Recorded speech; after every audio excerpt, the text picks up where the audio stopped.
day-to-day costs? So not just costs of real estate, but like your cost of living. Like what would you compare it to? A lot of these opportunities, they're here one day, they're gone the next. I'll give you an example. My house nearly doubled in cost since I got it in October 2020. From a safety and security standpoint, how do you feel? It's a great country for people doing remote work. There's fast Wi-Fi everywhere. The money goes far. That would be my recommendation. Is there employment opportunity for foreigners? What's up? I am really excited to bring this video to you guys today. It's the Arsenio Hall of expat relocation, aka the Jesus of moving you out of your boring country and your boring life. I am on the phone with one of my oldest friends. His name is Anthony. He's based down in Costa Rica, and we're really excited to talk to you about what we're putting together down in Costa Rica. I'm going to let him do most of the talking today. He's been living in Costa Rica for how long? 2 years now. He's been down there for 2 years, and he's a property owner. So he knows the whole system down there. He's going through the residency process, and he has really, really strong relationships in Costa Rica that can make moving down there much simpler for you. Can you tell us a little bit about what made you choose Costa Rica as a destination? So thinking back, there are a lot of English speaking people out here. As far as Latin and Central America, you're not going to find a country where there's as many people that speak English. I believe out of all of Latin America, this is the most fluent country as far as English goes. And there have been streams of people from Europe and the States moving here, or I'd say the last 5 years, but especially since COVID. Beautiful country, beautiful people that are very friendly, and very safe country as well, comparatively to other Central American and Latin South American countries. And yeah, I mean, specifically, I would say Guanacaste, it is a place where there's a ton of opportunity, opportunity for people from Europe and the States. And, it's been nothing but great vibes and just a great feedback and great opportunities all around since I came here. So you got into investing, you decided to buy land down there. What did you buy? So at this point, I have a house that I purchased out in Tamarindo, and I'm also part of a development project, a real estate development project for a series of houses in a hotel in a nearby beach town, Avianas. That sounds great. It sounds like there is a lot of opportunity going on. There's a lot of money coming into Costa Rica. How long did it take you to go through the whole buying process? What was that like? So buying process, if you know the people that you need to know and you understand the process, generally takes about 30 to 45 days. Now, one key thing to keep in mind here is there's no mortgages and no loans for foreigners. So either you have to take foreign loans out, or you have to come in here and it has to be a cash transaction. Right. That's similar in a lot of developing countries, guys. It's not just a Costa Rica thing. Like you can sometimes get financing in some of these countries, but very often it's not a good deal. So it's better to have some capital if you're looking at buying overseas. How long did the whole process take you? So the process took me about, I would say, 40 days, and using the right attorneys and having basically already the expectation set. It was fairly straightforward. Now, bear in mind, the time I did this was right around when the country opened up with COVID and the whole situation. So, these days it's probably similar, but there's a lot of demand over here. And there's many people from Europe and the States trying to buy a piece of Costa Rica at this moment. So would you say that this is one of the places where if people don't act pretty soon, they might miss the opportunity to get in? Oh, absolutely. Not so much that you'd be out as far as land goes or not being able to find a home, but the prices here are climbing quickly. Considering what's going on worldwide with inflation and asset values, this is a great place to put your money. It's a safe place. There's a lot of foreign interest here. It's a stable country relative to other countries that are nearby. And yeah, I would say don't miss the boat. Would you say that it's becoming expensive now in Costa Rica? Like what for maybe a single individual, what does a cost of living look like? Tough to say cost of living. Cost of food is definitely very affordable comparatively. Renting. The thing is that there's certain areas that are really becoming populated heavily, and because of the lack of houses and it being a small country, the cities and towns are filling up pretty quickly, and you're basically forced to look elsewhere nearby. However, if you understand the trends as far as real estate out here and where everything is moving, you can figure out where the opportunities are specifically. So where I am, Tamarindo, yeah, at this point, it's fairly priced out. But understanding the Pacific Coast and understanding where these opportunities are, where the water permits are, that's a whole different story. So there's plenty of opportunity here. So I think that's where we would come in and be able to offer people a real value is you have this experience on the ground and you've actually done the whole process yourself. So you had to go show up down there and make the mistakes yourself and kind of like navigate and slowly but surely learn the system the way I have in Asia. How was that process for you? Was it a pretty complicated process dealing with bureaucracy down there? Do you think it is helpful to have the assistance of the right consultancies or the right attorneys? Yeah, yeah, you need to know what you're doing. To give you an example, my stepfather, maybe 15 years ago, he purchased land here and he got basically taken. The Mm. land was not a real transaction. You need to work with the right people. You need to understand, how the process works, what sort of promises just can't come true. There's no such thing as magic. Many people try to pull tourists in and, pull them into some sort of scam, basically. You have to work with the right people. If you do, the process is fairly straightforward. Right. Yeah, I Yeah, think that's true in a lot of developing countries, honestly. I think that's one of the things that coming from the West, some expats have a very hard time wrapping their head around that they're not in Canada or in Australia anymore, and that the way these countries often function can be complicated for somebody who's not familiar with it. I wanted to absolutely. ask you as well, what are your thoughts on day-to-day costs? So not just cost of real estate, but like your cost of living. Like what would you compare it to?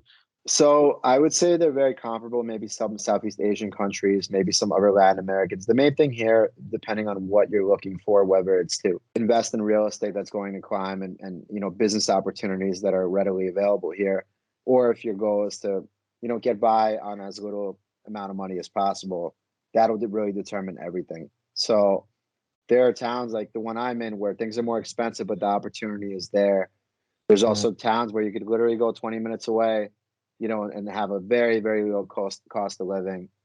Talking 350 dollars for an apartment, you know, $3, $4 a meal.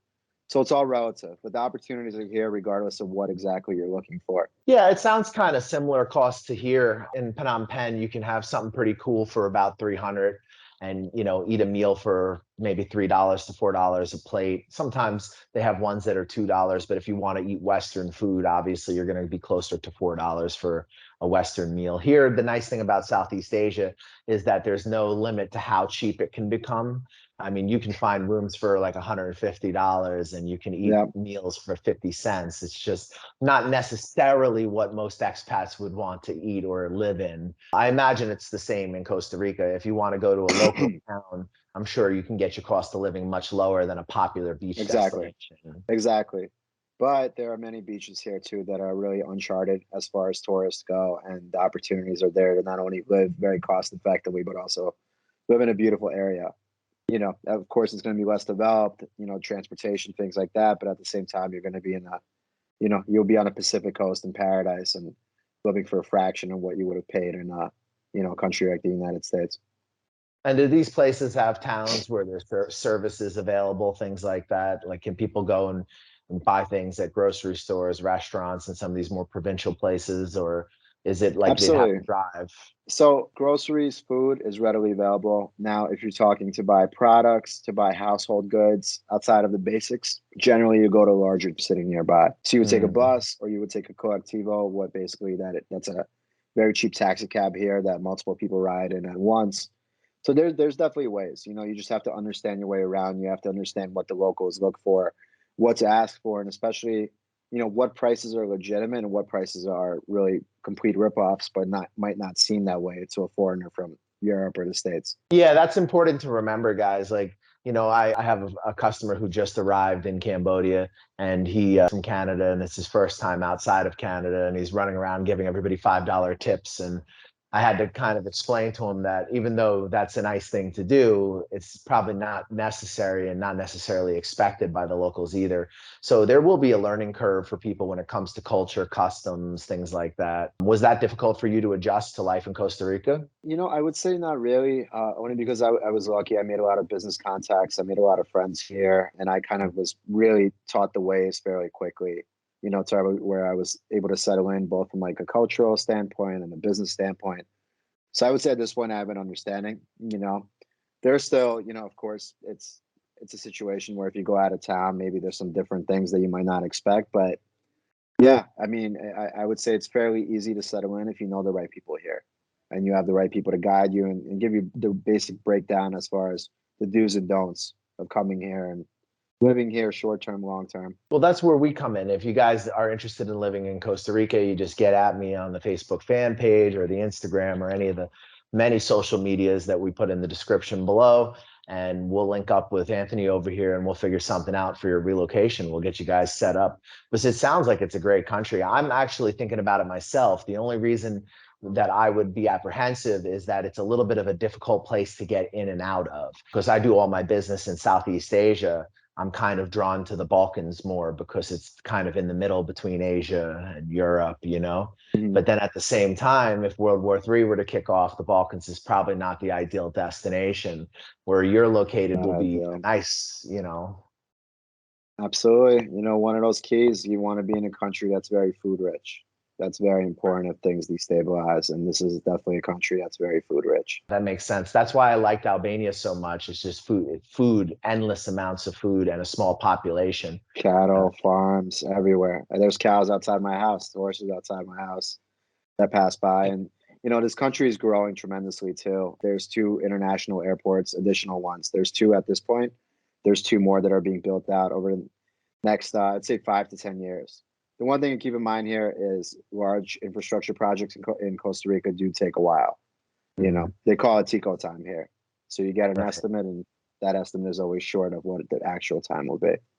Yeah, it's the same in Southeast Asia. Can foreigners own land? So foreigners can own land, absolutely. And not only that, if you're a foreigner and you own, I believe the number is 215,000, but if you own that land and you know the process, residency is actually fairly quick here. So you can use purchasing land as a pathway to residency. Is there a certain amount of investment capital that you have to put up? I believe off the top of my head, it ranges from 200 to 215,000, but they call it investment. So land is a form of investment, a possible business out here, you know, with justification of funds and, you know, books that the government can check. But the easiest way I would say is owning land or owning a house out here. And that makes things much more expedited. You're generally looking, if you understand a process and have the correct contacts, you're looking 3 to 4 months for residency out here from the date that you That's acquire and fast. start the process. It's very fast.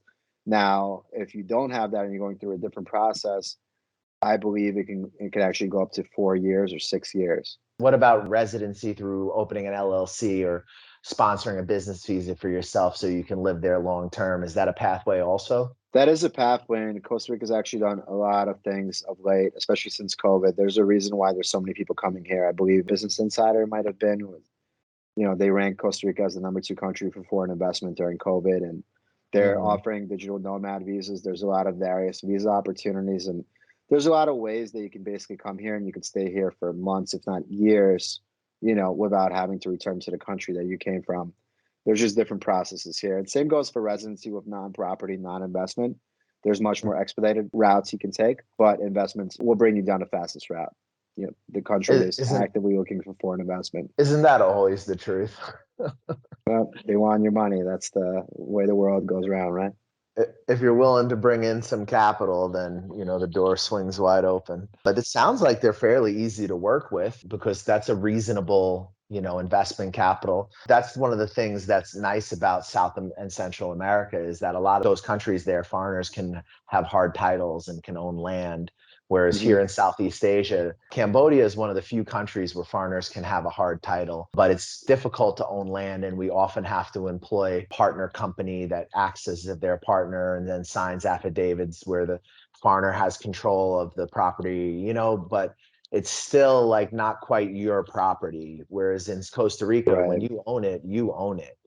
In full. Exactly. Exactly. In full. And there's ways to do it. You know, it's not necessarily putting in your name. There's just, you know, there's tactical ways where you can protect yourself, protect your investment, you know, make sure you're doing everything by the book here, you know, to where you can grow this investment, you can acquire multiple properties. And I'd say there's significant opportunity out here. You know, whether it's starting businesses, whether it's owning land, speculating on land, there's, you know, I could think of 5 or 6 cities right now that are, or towns really, that are turning into cities. You know, you go there 2 months, 2 months prior, you go there now, the road's getting paved and Mhm. businesses, construction is springing up. But you can route all of the change here. And going back to what I said before, it's very easy for foreigners to go and move out here and to transition because, Costa Ricans, they're the most fluent, they're the most college educated country in Central America and South America, and I believe something like along the lines of 48% of them speak fluent English. So the transition for English speaking folks is way easier than it would be in, say, another country like Nicaragua or throughout another Central or South American country. You've got me convinced. I'm definitely going to come spend time with you. I have a lot to do in Southeast Asia, and I do need to kind of do a little across the world thing.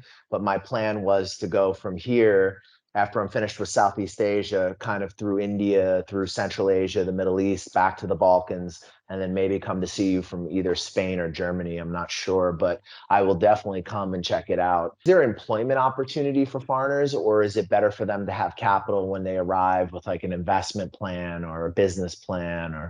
So it's a great country for people doing remote work. There's fast Wi-Fi everywhere. The money goes far. That would be my recommendation.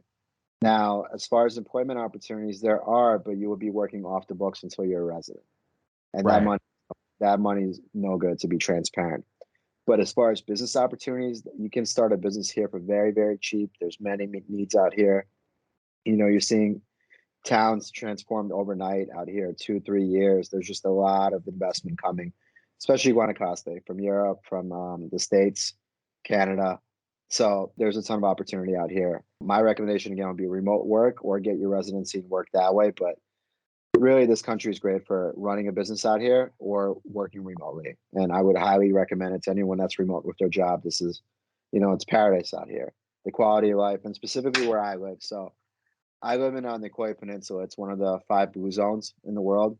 Basically, Mhm. one of the 5 areas in the world where people have the longest life expectancy. It's the lifestyle. It's the air here. It's the water. You will feel healthier. You will feel better. You will feel younger. It's a great place. Well, that's the big deal because I've spent a lot of time in Southeast Asia, and my time living in Vietnam has definitely taken years off of my life.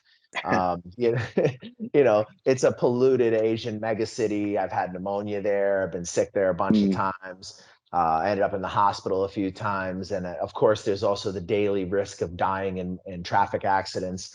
Here in Cambodia, it's actually a lot nicer because it's a much lower population, but it's still Southeast Asia, so it's still crowded cities and hectic traffic and dust and things like that. yeah. How's your air You can quality there? find that here. You can find that here in the two main cities. Air quality is amazing. You're talking about areas. So Costa Rica is they're very focused on specific agricultural laws that maintain a certain amount of greenery and land and beauty to it. It's the most biodiverse country in the world, and it's a tiny country. I believe it's the size of Rhode Island or so. So, yeah, I mean, the air is great. Everything is great because they make sure that you don't build on it. The way the laws are, you need to understand what you're getting yourself into, whether you're purchasing a house or commercial property, what zoning is designated there, what zoning is designated in the town, is there any environmental protection?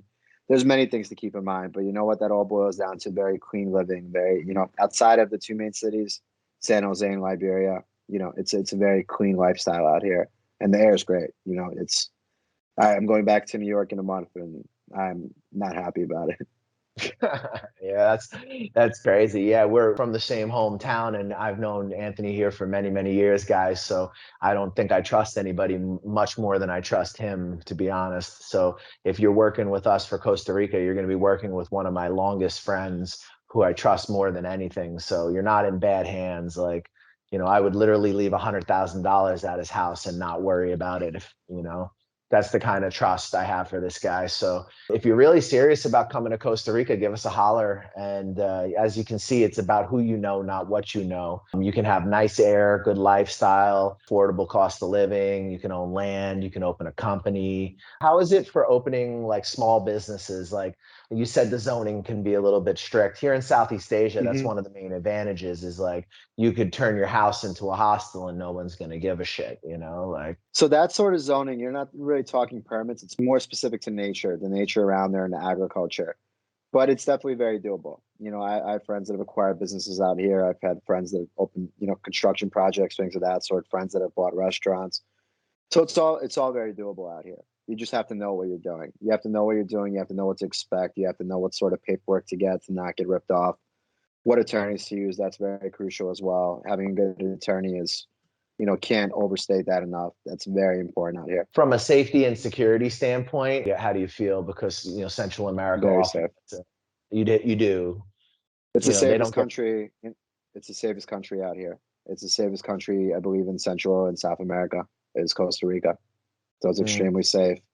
And they have police that have come out here. I mean, again, you have to know what's who to look for and what to look for, and you have to understand you're in a foreign country, but it's extremely safe out here, That's especially when awesome. you're outside the two big cities. Okay, that's really good. And I would imagine that the type of character that is attracted to Costa Rica is generally a little bit cooler because unfortunately, here in Southeast Asia, it's kind of a mixed bag. We get some real degenerates, and we also get some really interesting, amazing, like innovative people. But it is a mixed bag because there's a lot of vice that draws people to this part of the world. Well, how would you describe the vibe in Costa Rica for the type of expat that seems to be successful and ends up enjoying living there? I would say the vibe is great out here. There's a lot of like-minded people, a lot of digital nomads, a lot of people looking to move from their countries based on what's been going on the last couple of years. You're looking for freedom and just that lifestyle where no one's breathing down your neck, and tons of interesting people here. You meet people, they're very down to earth. They act like themselves. You might be speaking to someone who owns multi-million-dollar businesses, but you wouldn't be able to tell them apart from Joe Schmo down the street. It's people from all over. My group of friends, we're talking Europe, Canada, Asia. And, as an example, where I am, Tamarindo, they call it the Tamarindo Flu. People come here, they either sell their stuff and stay here, or they go home, sell their stuff and come back, or they just keep coming back until they could figure out a way to stay here. It's a very special place with very, very cool, special people, open-minded people, business-minded people. It's a great hub. It's a great also hub, I would say, for digital nomads to motivate yourself. You see what other people around you are doing, and it's very inspirational out here. Yeah, I'm lucky. I came here in 2017 the first time, and I fell in love, and here I am. That's amazing. So, guys, we can help you structure companies. We can help you find apartments, housing, property for sale. You have contacts in real estate. Absolutely. We have and contacts in consultancies, contacts with legal firms. Yeah, I've worked hard over the 2 years here to really make a lot of friends, acquaintances, business partners. So if you're looking to get a visa out here, digital nomad visa, whether you're looking to get residency, whether you're looking for legal advice, whether you're looking to open up a business, real estate investment, you have to knowing the right people is important, both to understand where the best investment opportunities are and who to really speak to, who to use, who to trust, who will do right by you. Because one thing that Costa Rica, like many other countries, is people out here, everyone's trying to make money, so they'll promise you something, but the question is, will you get what you were promised, and will you get it in the time frame you were promised? So it's really crucial to work with vetted people. That I really will insist on, because I've heard horror stories. I know people here that have been scammed. Like I said, my own family member back in the day as well. So doing things the right way is very important here, and coming in, a bit green behind the ears, you won't really know what to look for. You either have to do a ton of research here and prepare yourself, or you have to know the right people and the right contacts to work with, because, there's plenty of people here that are looking to make money off foreigners. That's like the case everywhere, really. So the way this usually works, guys, for those of you who have never worked with us before, is you'll contact me through the Facebook fan page or the WhatsApp or any of the million socials listed in the description below. We can get you a breakdown on what the cost of the service will be. We'll send it through to you. Once you feel comfortable with that, I'll provide references for people who've worked with us in the past. I'm very transparent whether you want to work with me for Vietnam, Cambodia, and or these new markets in South America that we're starting to explore. We provide references from previous customers who've sent us money, used us, and have been happy with the experience, so that you can see it's a fully transparent process. Then once we receive payment for our initial consulting fee, we connect you to Anthony down in Costa Rica, and you get the contacts you need to get on your feet. Everything gets done for you. The service is really for somebody who just doesn't want to deal with it. Like, we're not saying that anything that we're offering you couldn't possibly do yourself. It's just that you may lose money, time, headaches, and it might sour you on what would otherwise be an amazing experience. Can you leave them with some final thoughts about what life has been like and whether or not you think this is something that's right for everyone? So I do think it's something that's right for anyone and everyone, depending on, listen, if you're there for a business investment sort of opportunity, if you're looking to grow your capital, if you're afraid of inflation, you want to get into assets in a growing country, or if you're looking to live a very cost efficient life while being able to be connected to Wi-Fi, enjoy the beach, and just live a very wealthy lifestyle as far as what you're putting in versus what you're getting out of it. There's opportunities for both. And to add to what Josh said here, so one thing I would really stress is there's a ton of investment opportunity here, but things are moving very, very quickly, especially in the areas where the prices are going up the highest and the speculation is there. There's tons of opportunity, but it's moving very quickly. So it's not even really, to some, I would say the right thing is to speak to the right people and understand what you're getting into and who to contact, how to do the processes here. But if you're looking to really get into investment here, I would highly stress this is the contact. We are the guys you want to work with because we'll put you on the fast track because a lot of these opportunities, they're here one day, they're gone the next. I'll give you an example. My house nearly doubled in cost since I got it in October 2020. That's how quickly things are moving here. And the opportunities are here. Before you know it, the town is full. Things have already moved south, moved north. So knowing the right contacts, knowing the right individuals will tell you, hey, if you're looking for a 2-year investment, this is where to do it. If you're looking for a 5-year investment, this is the time to do it. This is where the airport will be. There's a lot of insider info that's super crucial, especially if you're a business-minded individual looking to really dig your heels into Costa Rica and make the most out of it here and make a great lifestyle, but also grow your capital, be successful, and enjoy a beautiful life on the beach, watching beautiful sunsets on a daily basis. So whatever you're looking for, the opportunity is here. Guys, that sounds a little too good to be true. Promise it's not, but as long as you know what you're doing, like any foreign country, don't fall into the traps. No, definitely. That's good advice. There's a lot of things that can really mess you up, especially if you don't know the lay of the land in a new place. Well, guys, I just wanted to thank you all for watching. Thank you, Anthony, for being on the show and talking about your experiences down in Costa Rica. I'm excited to come visit you. If you guys are thinking about coming out to Costa Rica, give us a holler, like I said, on the Facebook fan page or any of the social media. If you're thinking about doing anything in Vietnam, you guys know that's my bread and butter. Give me a shout. I can arrange business visas with or without employment. I can help structure companies. I can arrange investment opportunities. I can help you guys with real estate, housing, employment. If you guys are thinking about doing business in Cambodia, same thing, housing, real estate, employment, investment, you name it, we can get you set up. And after here, we're heading over to Bangkok. So we're going to expand the business even more into Thailand. We can already help structure companies in Thailand, but I'm going to be able to give you guys everything there as well. So there's a lot of exciting stuff to come. Thanks again, Anthony, for being on the show and for giving us all the wisdom. We appreciate you always. And guys, make sure to smash the like button, subscribe, share. If you're looking for honest appraisal of an expat lifestyle, give us a holler. We don't dress it up. We don't make it sound too fancy. We want you to have realistic expectations so you have the best chance of success. Brush your face and wash your teeth, son. Yo, my man got me a job. Come to Vietnam. Hey, what's up, guys? You thinking about coming to Vietnam? You're not sure where to start. You've heard a lot of things online. You don't know what's true. You don't know what's not. We offer a consulting service where we help you get on your feet in Vietnam. We give you advice on negotiating contracts with employers. We help you with real estate agents, visa agents that are reliable and that you can trust. And we help you get started in this amazing country and get on your feet. We help you get into different opportunities that might be more difficult for you if you were just landing in the country on your own. And we help you avoid a lot of the pitfalls and problems that you could have as a newcomer here. We provide you with reliable job recruiters, visa agents, real estate agents, and advice. If you guys are thinking about coming to Vietnam, hit us up for a consultation. We'll help you get started, help you get on your feet, and hopefully you'll love Vietnam as much as we do.